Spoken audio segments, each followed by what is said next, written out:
Honda has never built anything that looks like this. For decades, Honda's idea of big and premium meant a slightly stretched Pilot with wood trim and a nicer badge. The 2027 Majesty throws that playbook out entirely. This isn't a family hauler wearing a tuxedo. It's a full-size statement, built to sit across from Range Rovers and Escalades and not blink. But the headline isn't the size, the lighting, or the badge on the hood. It's a single decision Honda made about the third row. And if it makes production, it could quietly rewrite what people expect from a three-row SUV. Stick around, because that detail is coming up. Welcome back to Vision Autos, where we don't just look at the sheet metal, we ask what a vehicle is actually trying to become. Quick note before we go further. The Majesty is a forward-looking concept visualization, not a confirmed production vehicle.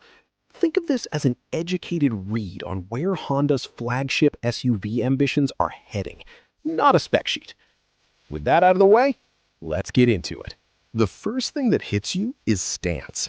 The Majesty doesn't sit like a crossover. It plants itself like a full-size SUV that means business.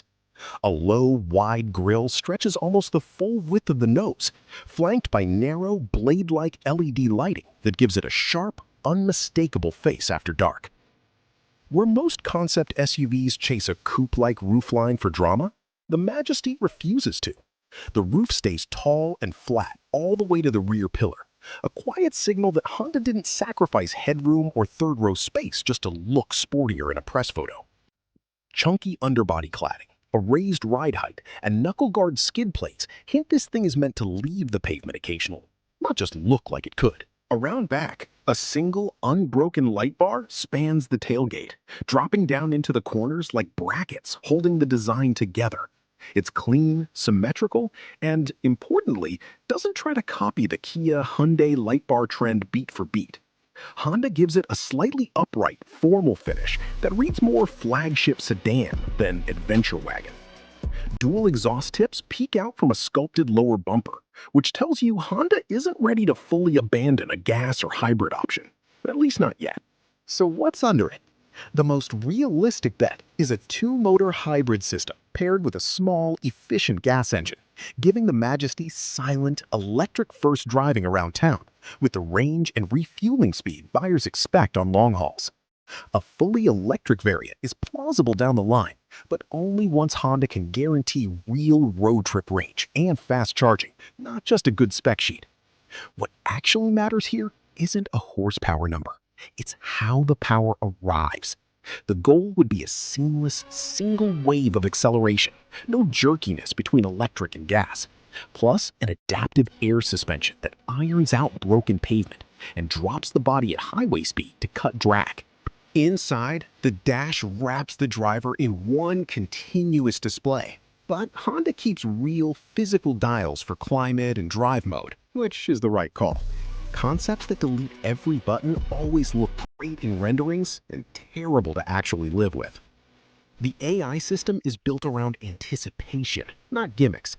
It recognizes the driver, resets seat and mirror positions, and pre-cools the cabin before you even reach the door.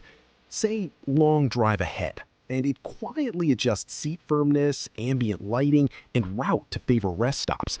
That's the difference between tech that performs well in a demo and tech that actually reduces stress on a real trip. Here's the detail we teased. Most three-row SUVs treat row 3 as a punishment seat. Flat, cramped, an afterthought.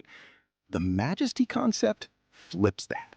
Honda reportedly designed the third row with the same recline angle, headroom, and USB-C access as the second row, plus a manual sunshade section built into the panoramic roof just for those seats. It's a small thing on paper, but it's the difference between a three-row SUV that's really a five-seater with two hidden jump seats and one where every passenger, including the kid in the very back, actually wants to sit there on a 4-hour drive. On the safety side, expect Honda's next-gen sensing suite. Camera, radar, and likely LiDAR, handling lane position, following distance, and blind spot intervention on the highway, while still keeping the driver responsible, not sidelined. A cabin occupancy sensor would flag a child or pet left behind, And door-mounted cameras would kill the blind spot entirely during city driving. Day-to-day, wide door openings, a low load floor, and a hands-free power tailgate handle the boring but essential stuff that actually sells SUVs. The Majesty isn't trying to outflash a Range Rover or outmuscle an Escalade. Its pitch is calmer.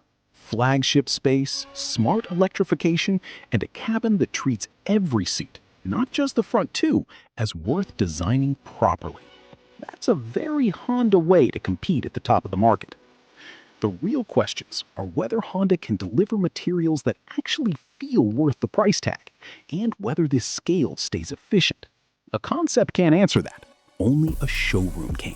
If the 2027 Majesty lands anywhere close to this vision, it won't just be Honda's biggest SUV, it'll be its most convincing luxury argument yet. Let me know in the comments, would you trade a badge like Range Rover for a Honda that gets the third row right? If this breakdown was useful, subscribe for more first-look analysis before these concepts ever reach a showroom floor.